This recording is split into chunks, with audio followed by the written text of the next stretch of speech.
Hello, magandang morning. Nako, pasensya na kayo, ngayon lang ulit ako nakapag-vlog kasi nagkasakit ako for 2 weeks. Ngayon, nagsimba kasi kami kumanta sa Rongotea Parish Church. So, after that, we proceeded to our friend's place dito sa Foxton. So, andito na ako ngayon. Ngayon, i-feature ko lang yung kanilang bahay. Lifestyle block ito. So, at least may idea kayo. Ang ganda ng location kasi. Yan, samahan nyo ako. So, ito yung facade nila. Yung nakikita nyo yung front na lote. For sale pa yan. Tapos, ayan yung mga kapitbahay nila. Tapos, ito yung kanilang ground. Yan. Mamaya ko na kayo dadalhin sa loob mismo ng bahay. Teka. Ito yung foyer. Foyer ba? Yan. Yan. Yan yung kanilang aso. Oh, say Kayla. Kayla, say hi. Hi. Oh my god, I didn't know. Oh, why? I didn't know the answer. Oh. She's so cute. Okay, big one. Okay. Feature ko muna yung sa loob ng, sa labas tayo. Yan. Yan. Teka. Ito yung likod. Dito ako kanina dumaan. Yan. Sasakyan ko. Yan. So, ito yung likod nila. And then, yun yung kanilang camper van. So, yung hindi pa pinapatayo itong house nila, diyan sila nakatira. Kasi matagal din ang proseso mag-ask ng yung mag-ano ng mga documents sa yung application to build a house. It takes long.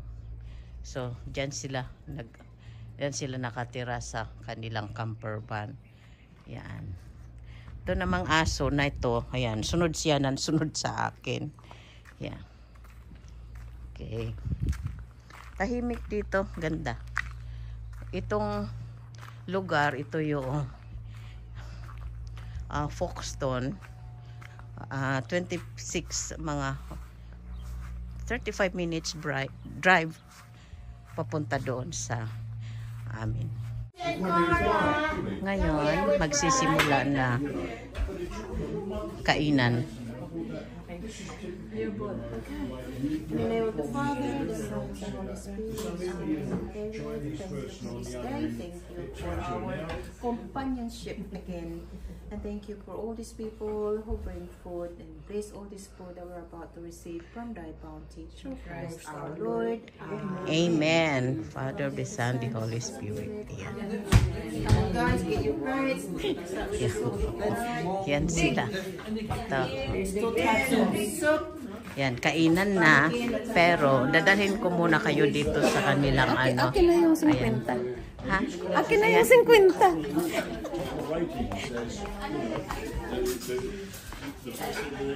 Dito. Ito yung master's bedroom. Yan. Ganda ng location kasi labas yung kanilang exit door. So, tapos ito yung sarili nilang toilet and bath. Tapos yung kanilang walk-in closet. 3 bedrooms ito. Yan. Ito yung kanilang laundry area. Siya yung may-ari.